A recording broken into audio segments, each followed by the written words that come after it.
Our main story, the inquest into the death of the MI6 codebreaker Gareth Williams. Of MI6 spy Gareth Williams, who was found dead in his London flat in August. But the mystery surrounding his life and death has made this a story of international interest. In 2010, the Metropolitan Police in London received a phone call to perform a welfare check on 31-year-old Gareth Williams. Now, for a start, cops getting called to do a welfare check is a fairly common thing. It's often a worried family member that calls, or maybe a neighbour or a landlord, but sometimes it's a person's employer. Maybe they haven't shown up for work for a wee while, so they contact the local bobbies to pop round and see what's what. In this instance though, the call came in from MI6 in London. We all know MI6, right? The name's Bond. James Bond. See, Gareth was employed by British intelligence, and we'll get into the exact nature of his job later on, but they hadn't heard from him in a week or so, and that was unusual to say the least. Hi folks, I'm Johnny, and welcome to The Oddest. So, the police arrive at the government-owned flat, safe house, and gained entry. Everything seemed fine, and nothing really stuck out as odd, until, well, they entered the ensuite bathroom, where they found a large duffel bag.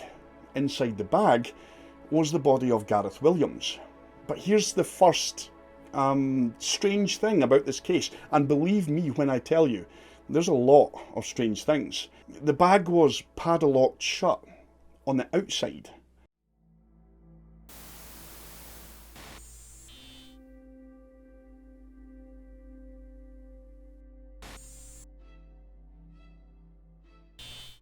It was late in the afternoon of Monday, August 23rd, 2010, when police officers arrived at Flat 4, 36 Alderney Street in Pimlico to check on the person who lived there. Everything was quiet. It was very warm inside because the heating was turned up to 86 degrees, even though it was summer outside. As the officers walked through the apartment and called out the resident's name, there was no response. The sounds from the street below seemed louder as they carefully moved through the apartment. The place was very tidy and spotless. It looked like no one had been there for a few days. There were some boxes and suitcases stacked up as if someone was planning on moving out. There were also several electronic devices, including a laptop, 2 mobile phones and a couple of SIM cards, but there was still no sign of the tenant, Gareth Williams. Gareth was a Welsh-born crypto analyst who had come to London temporarily from the Government Communications Headquarters, otherwise known as GCHQ in Cheltenham. He hadn't shown up for work, and no one had heard from him for a week. In the master bedroom of that flat, officers found men's clothing neatly folded and laid out on the bed. However, they also found a dressing gown and duvet that were carelessly thrown onto the floor, which kinda seemed out of place compared to the rest of the apartment. In the eerie silence, the officers noticed something unusual. There was a big red duffel bag in the bathtub of the ensuite bathroom. As they walked closer, they saw that the bag was zipped closed and locked with a padlock. PC John Gallagher lifted the corner of the bag and noticed a reddish fluid trickling from the bottom. After making a small incision on the bag, the officer confirmed their worst fears. Inside the bag was a decomposing body.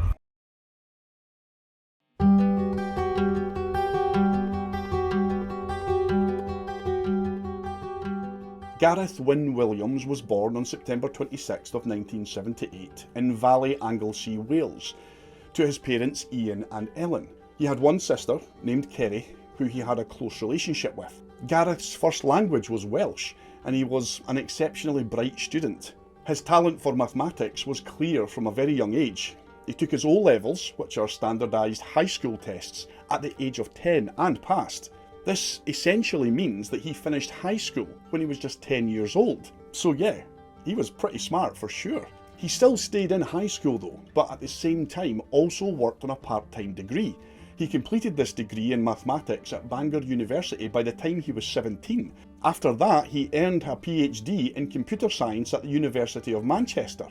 He then enrolled at St Catherine's College in Cambridge to pursue a postgrad degree. However, his life changed dramatically before he could finish these studies. It wasn't long before the intelligence services came a-knocking. The ambitious mathematician caught the attention of Britain's Government Communications Headquarters, otherwise known as GCHQ. GCHQ is the UK's equivalent of America's National Security Agency, or the NSA. The GCHQ gathers information and assesses possible security risks to the UK. They are also responsible for securing the UK's own communications. They get all of their information from monitoring online and phone activity. Some of GCHQ's practices were exposed by Edward Snowden, such as spying on foreign politicians during the 2009 G20 London summit by tapping into their phones and computers. Of course, all that is fine though, because it's all in the name of national security, right? It was rumoured that Gareth was first noticed by GCHQ because he was a skilled online gamer. We can add that to the list of things that this guy was skilled at. With his intelligence and qualifications in mathematics, he was seen as a potential valuable asset in the communications security field. When GCHQ hired Gareth as a crypto analyst, he abandoned his studies at Cambridge. GCHQ's cool-looking building is nicknamed the Donut, and it sits in Cheltenham. Gareth rented an apartment in nearby Prestbury, Gloucestershire, to be closer to work. He lived there for about 10 years. Even though his family was in Wales, he visited them a lot, but Gareth kept his job secret and he never talked about it with them for obvious reasons. He was a quiet guy. He liked nice things like art, music and going to the theatre. He also had a thing for fashion and often gave his sister clothes as gifts. Gareth was a keen cyclist and he seemed happiest when he was cycling up in the mountains. The nature of his job meant that he had to spend a lot of time at RAF Menwith Hill in Harrogate, which is said to be the biggest electronic monitoring location on the planet. It's like a big ear that listens to communications, and all of that information that passes through the place is shared between the UK and the USA. Because both countries work closely together, Gareth also worked at the NSA headquarters across in Fort Meade, Maryland. In 2009, he was assigned to work with MI6, Britain's secret intelligence service in London, where he remained there for 3 years. He gave up his apartment in Prestbury and moved into a government-owned place in Pimlico, central London. During his time with MI6, Gareth was part of a team of 4 people. He was actively involved in operations and had access to important information about foreign intelligence. A senior MI6 agent, known only as F, described Gareth's role as developing practical uses for new technologies. One of his final tasks was helping the NSA find international money laundering paths used by criminal groups. They focused on a mafia group based in Moscow during this investigation. Gareth spent most of the summer in the US doing a mix of work and travel. He attended DEF CON, a convention for hackers in Las Vegas, before coming back to London on the 11th of August. By the following year, so August of 2010, he'd had enough of the fast-paced operational work lifestyle and he put in a request to return back to GCHQ. He missed the countryside life and found the London job wasn't really his thing. He also talked to his sister about it and she remembered their chat. She would later say that Gareth didn't like the office-type culture, going for drinks after work, showing off flashy cars and the competitive atmosphere. He even mentioned to her that there was some sort of tension in the office. So he had to finish up some work at MI6 in August, and then he was due some annual leave before his return back to GCHQ in September. His previous landlady from Prestbury was quite glad to hear from him when he called her up and asked if he could move back into his old flat. After he got back from the States, Gareth was spotted on CCTV riding the Underground and checking out shops in London's West End and Knightsbridge. He was seen at Harvey Nichols on August 12th, at Fortnum and Mason on the 14th, and buying cakes from Harrods the next day. He even went to a comedy club in Bethnal Green in the East End of London to watch a drag show by British comedian Johnny Woo titled The Johnny Woo Experience. In the CCTV footage, he's always by himself and seems fairly chill as he moves around town. In the early hours of August 16th, Gareth's laptop was used to visit a cycling website. This was the last activity associated with him. On Monday, August 16th, Gareth was supposed to lead a meeting at the MI6 building in Vauxhall Cross, but he didn't arrive. Gareth was known for being super punctual. His colleagues described him as being like a Swiss clock, always on time and very efficient. But it wasn't until 7 days later that they reached out to Gareth's family to ask if they had heard from him. This delay in raising the alarm would later be questioned in this investigation, but we'll talk more about that later on. MI6 got in touch with the Metropolitan Police and asked them to check on Gareth at his Pimlico apartment. The police found the place tidy and everything seemed normal. There were no signs of anyone breaking in or anything having been stolen. It also didn't look like there had been any sort of violence or physical disturbance there. When they discovered the sports bag in the bathtub, they understood just how serious this situation was. Before the police could start their proper investigation, the leaders of the Secret Intelligence Service and the Metropolitan Police met up to decide who should handle this case. Just before he died, Gareth became qualified to do field work or operational deployment. Since Gareth had collaborated closely with the NSA and the FBI across in the United States, the US State Department asked for his work details to stay private during this entire inquiry.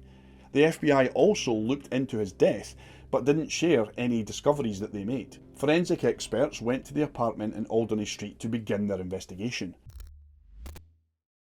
The apartment belonged to a company based in the British Virgin Islands, and the lease was in the name of the Secretary of State. Some people say that it was a safe house, but because there weren't many security measures there, it's likely that it was just a place where security service agents stayed when they were in London for work. Gareth, who was on a 3-year assignment, could stay there whenever he was in town. Remember, his job required him to travel frequently, so he only really used the apartment as a home base in between trips. Gareth's sister Kerry mentioned that he was very careful about who he allowed into his apartment, usually only letting in people that had MI5 or MI6 security clearance. He always kept track of his keys and made sure that no one else had access to them.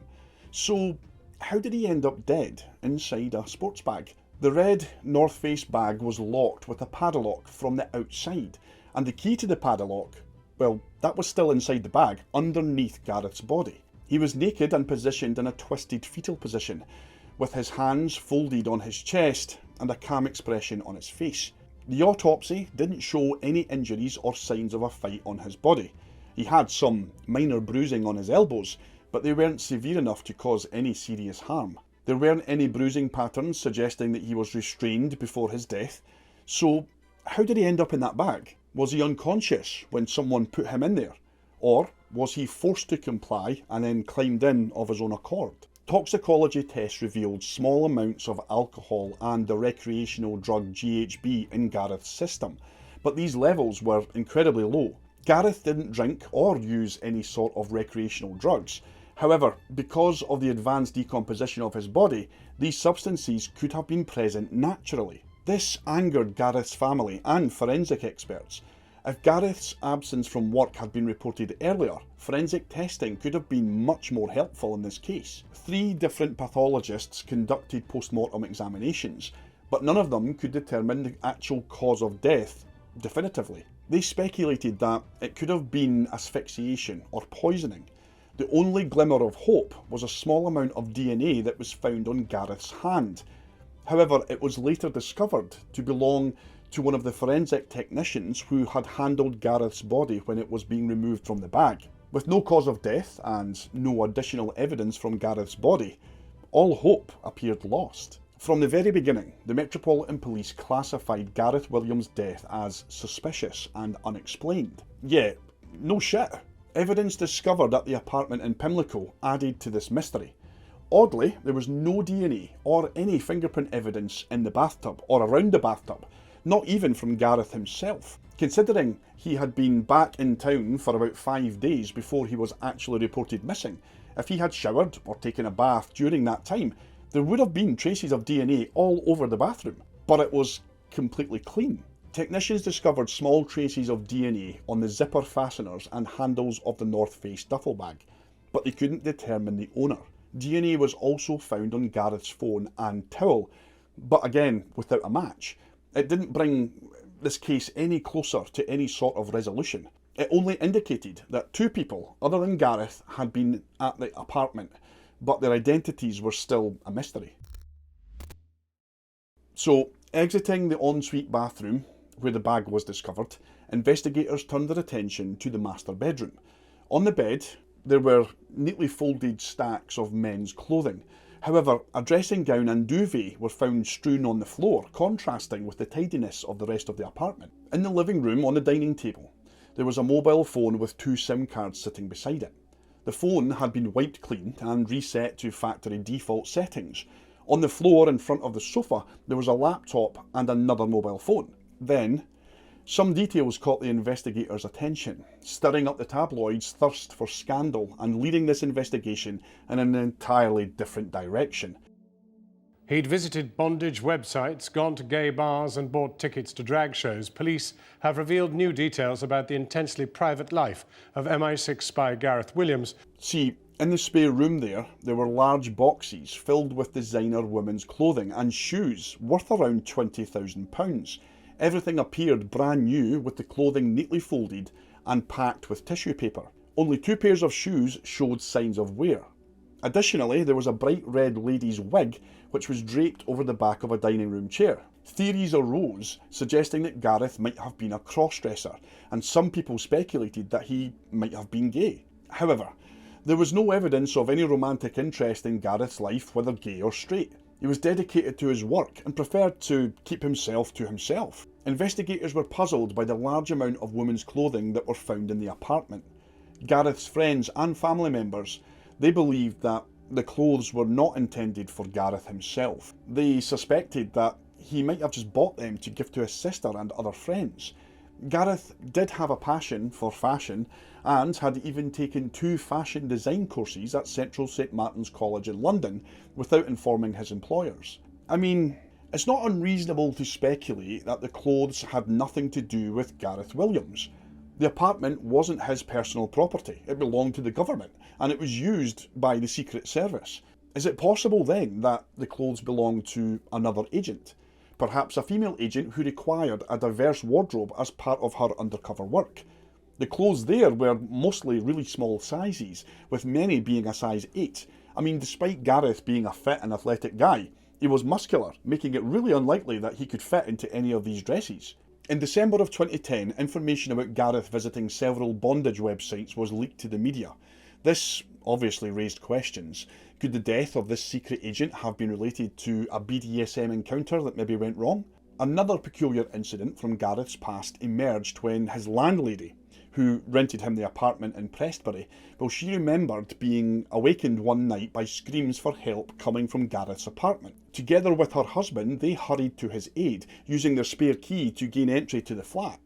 They found him tied to his bed. He explained that he had tied himself up as an experiment to see if he could get free, but he couldn't. He felt really embarrassed and apologised profusely, assuring them that this would never happen again, and it didn't. The media sensationalised this fact, the fact that he had attended a drag show shortly before his death. There was also an unconfirmed report of Gareth visiting a gay bar near the MI6 office. Speculations arose about whether Gareth had locked himself into that bag due to some arousal that it may have provided. Claustrophilia, a sexual fetish for being confined in small spaces. This was considered as a possibility. Tabloids highlighted Gareth's searches on BDSM websites before his death.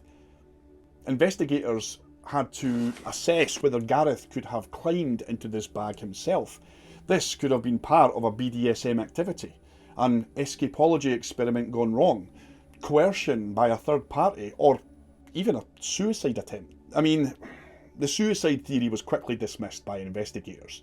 Despite Gareth not being entirely satisfied with his job, he was on the verge of returning to GCHQ by his own request, and his old country apartment. There were no signs of depression or any sort of suicidal tendencies.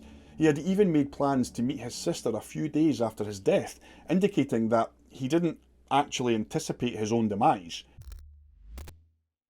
Further investigation into Gareth's personal life revealed that he wasn't actually interested in BDSM. The amount of time that he spent on any of those sort of websites was minimal and sporadic, and none of the sites mentioned a thing like claustrophilia. These searches for these sites were conducted on Gareth's personal phone, not his laptop, and they occurred only 4 times over a 2-year period. So it's highly probable that these sites were like pop-ups that he accidentally clicked on, either accidentally or knowingly. There was nothing else in his life to suggest that he ever engaged in any form of BDSM.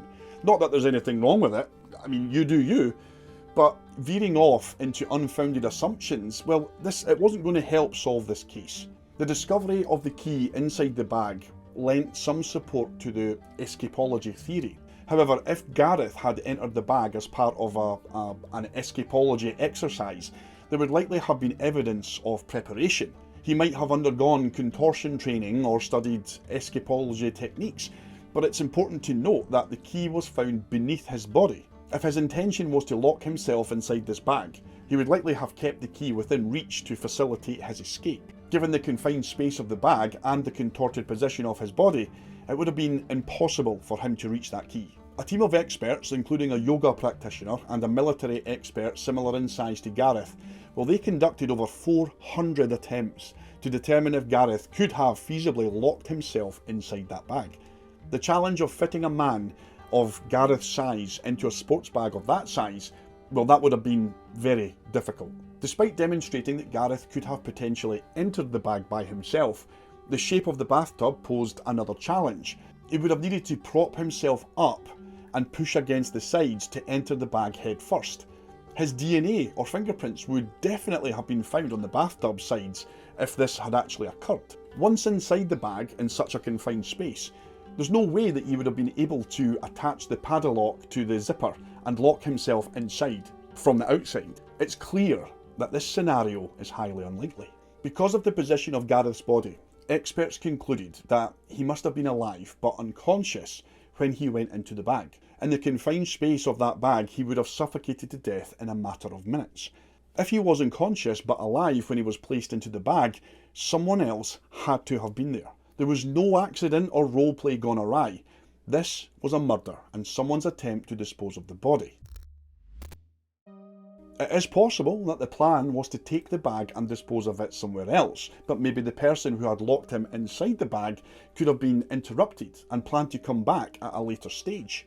Many individuals, including former MI6 agents interviewed about this case, found the absence of evidence at the apartment on Alderney Street to be very significant. The lack of fingerprints, footprints and any DNA in or around the bathtub suggested that there had been some form of clean-up operation afterwards.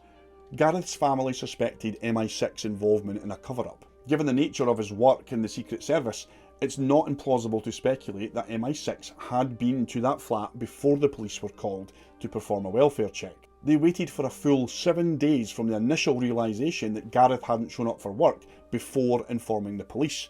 According to a former unnamed MI6 agent, it was a standard practice for British intelligence to cover up or clean up if one of their agents died.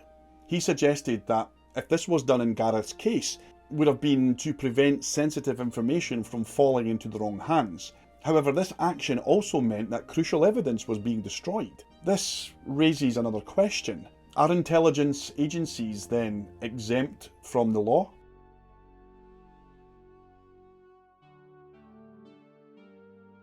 Gareth's funeral took place at the end of September of 2010 in Anglesey. The head of MI6 attended and praised Gareth as a talented individual who contributed significantly to national security. His headstone, inscribed in Welsh, reads, "Special son and brother, free in the mountains." The investigation lacked any solid leads. It was determined that Gareth's death occurred approximately a week before he was found, around the 16th of August. As I said earlier on, the heating in the apartment was turned up, despite it being in the middle of summer. This would have accelerated the decomposition process. The accelerated decomp due to the elevated heating made it more challenging to test for substances if Gareth was indeed poisoned. Although the primary theory was actually poisoning, proving it was incredibly difficult. On this channel, we've covered cases in the past where the same thing happened. The heating would be turned up to the maximum level at the location in order to speed things up and confuse investigators. As for who might have wanted to poison Gareth, well, his quiet social life made it challenging to pinpoint potential suspects. He spent the majority of his time either working or cycling, with occasional meetups with friends for things like cake and tea. He rarely entertained at home, further complicating the investigation into his social circle. One of the residents at 36 Alderney Street informed the police that they had encountered a couple in the building's common hallway during the summer just before Gareth's death. The couple claimed to have a key to flat number 4. where Gareth lived, and stated that a man named Pier Paolo had provided them with this key. Composite sketches of the potential suspects, a man and a woman in their 20s with Mediterranean features, well, they were released by the police.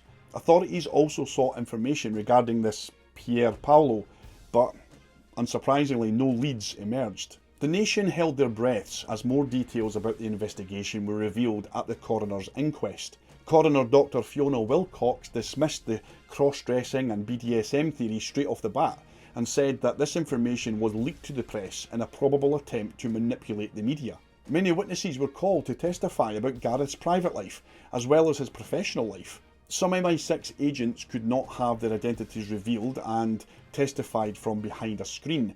At the inquest, Metropolitan Police investigators learned for the first time that MI6 had searched Gareth's locker in the MI6 building shortly after his disappearance, but before his death was discovered. They found 9 memory sticks, something that was not allowed at MI6. Well, obviously because it could be to take information out of the building or to bring other information in. It was a huge violation, and Gareth would have been in big trouble because of this. However, due to the nature of its contents, MI6 did not hand over this evidence to the cops. At the conclusion of the inquest, the coroner ruled that Gareth's death was, quote, unnatural and likely to have been criminally mediated, end quote. Coroner Dr. Wilcox said that she was satisfied that on the balance of probabilities that Gareth was killed unlawfully. After the coroner's finding, the Metropolitan Police refocused their investigation for another 12 months. This time focusing on MI6 staff. However, they came no closer to solving this bizarre case. In the end, Deputy Assistant Commissioner Martin Hewitt said that the most probable scenario was that he accidentally locked himself into that bag, could not get himself out again, and tragically passed away. The coroner's inquest concluded that Gareth was likely murdered, but the subsequent investigation deemed his death an accident. Speculation arose that his death might be linked to his work. For other agencies, Gareth would have been an ideal target for corruption. With his high security clearance and access to valuable intelligence, he presented a tempting opportunity for those seeking to exploit insider information. Coming from a rural background and living alone while working temporarily at MI6, Gareth lacked strong personal ties there in London. His closest family and friends, well, they lived all the way up in Wales, and his professional network extended to Cheltenham, not London. This isolation made him vulnerable to manipulation if a rival agency sought to infiltrate MI6. However, they would have underestimated Gareth's integrity and loyalty to his work. Considering the context of Gareth's world at the time of his death is important, even though the specifics of his work remain confidential. See, in 2010, cyber espionage was a significant concern, highlighted by the discovery of the Stuxnet worm. This malicious software targeted data communication systems and caused considerable damage to Iran's nuclear program. This worm is believed to have been created by American-Israeli counterintelligence, although obviously neither country has ever admitted to it. Online tensions were raging internationally between players like Russia, Iran and China. Exactly how involved Gareth was in this cyber warfare, well, we'll never know. But as a codebreaker, he would absolutely have had intimate knowledge about what was going on. The claim made by a former KGB agent called Boris Karpachov in 2015, well, that suggested that Russian Foreign Intelligence, SVR, was responsible for Gareth's murder.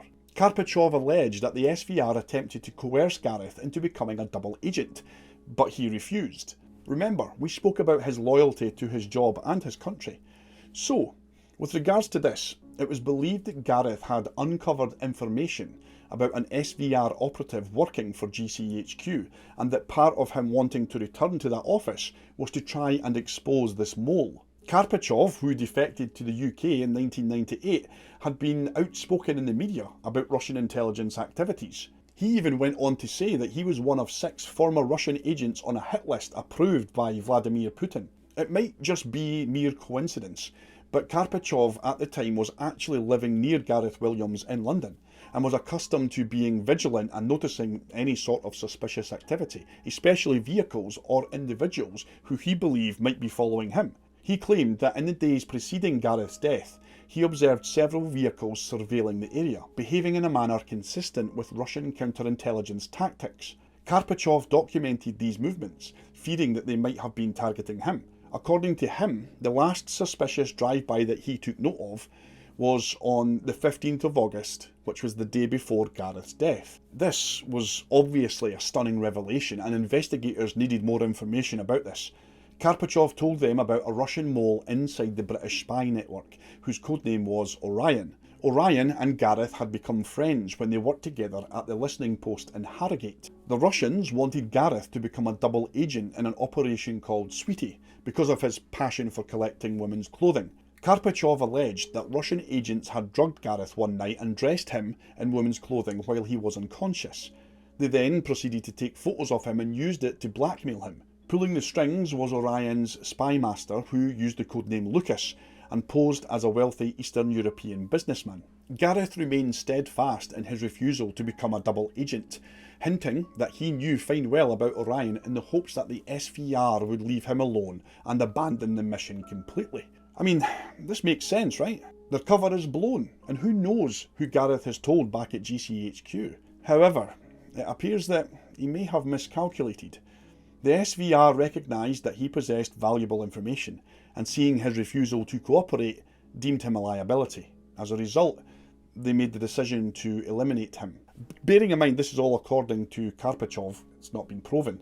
According to Karpachov, Lucas arrived at Gareth's apartment under the pretence of wanting to reconcile their differences, bearing a bottle of wine spiked with a combination of amyl nitrate and the drug sildenafil, which is commonly known as Viagra. This concoction caused Gareth to lose consciousness within minutes. Following Gareth's incapacitation, a specialised operations team known as the Cleaners came into the flat to complete the task. They administered a plant-based poison composed of belladonna, aconite and black, a potent mixture designed to leave no trace during a post-mortem examination. The poison was delivered into Gareth's ear using a needleless syringe. There is also speculation that Gareth may have been killed elsewhere, and that his body was already inside the bag when it was placed in the bathtub in his apartment. Karpachov suggests that the original plan may have been to dispose of the bag, but unforeseen circumstances prevented the Cleaners from completing this task. Karpachov's version of events raises several intriguing questions. If his account is accurate, it suggests that Gareth may have been ordered to return to GCHQ in Cheltenham to uncover information about Orion. However, Gareth's strictness about allowing people into the government-owned apartment in Pimlico, well, that casts doubt on whether he would have admitted Lucas late on a Sunday night. It's unclear how the Russian spy master would have persuaded Gareth to drink this wine without raising any suspicion. However, one possibility is that the individual who arrived at Gareth's door that night, claiming to be Lucas, was actually Orion, Gareth's old friend from that listening post in Harrogate who turned out to be a double agent. It's conceivable that Orion was tasked with eliminating Gareth to prevent his cover from being exposed. Gareth lived in an apartment on the top floor of a converted stucco terrace. Visitors had to climb the stairs past other apartments to reach his place. There's no information from neighbours about Gareth having any visitors that night, although it's definitely possible that someone came and went without being noticed by the neighbours. In an article on Wales Online, Anthony Glees, director of the Centre of Security and Intelligence Studies, well, he summed up what he had heard from people working in the Secret Service sector. They referred to secrets and mysteries. Secrets were to be uncovered, but mysteries were meant to remain unsolved. He would go on to say, "I don't believe in mysteries. Mysteries are simply where all the secrets have not yet been uncovered, and I don't think all the secrets, as far as Gareth Williams is concerned, have been uncovered at all. The world of MI6 has so many complexities involved, so many factors. Everyday civilians would never know the extent of their work. Some may feel it's better that way. In the case of Gareth Williams' bizarre death, it's perhaps Boris Karpachov's explanation that makes the most sense. With clandestine operations, mysteries and secrets, the chances are that Gareth's killer or killers will never be brought to justice." Gareth Williams' tragic demise remains an enigma, a puzzle with missing pieces that may never be fully unveiled. While theories abound, from personal misadventures to international espionage, the truth likely lies somewhere in the shadows, a truth that the veil of secrecy will never allow to be fully illuminated. Yet, in the face of such uncertainty, we are reminded of the sacrifice and dedication of those who serve in the intelligence community, risking everything to safeguard their nation's interests. Gareth's story is a sobering reminder that the price of protecting these secrets can sometimes be as profound as the secrets themselves. I'm sure that you will all agree with me here when I say that despite all the allegations and theories regarding this sad and mysterious death, our thoughts are with the Williams family. The tabloids loved this story, the spy in the bag, but to Kerry, to his parents and to his friends, he's Gareth, a lovely, outgoing guy that will always be remembered. So that's it for this video, folks. Thank you ever so much for taking the time to watch my stuff and look at this mug. Stay safe out there, please. Tell someone that you love them. And remember, no matter what, keep smiling.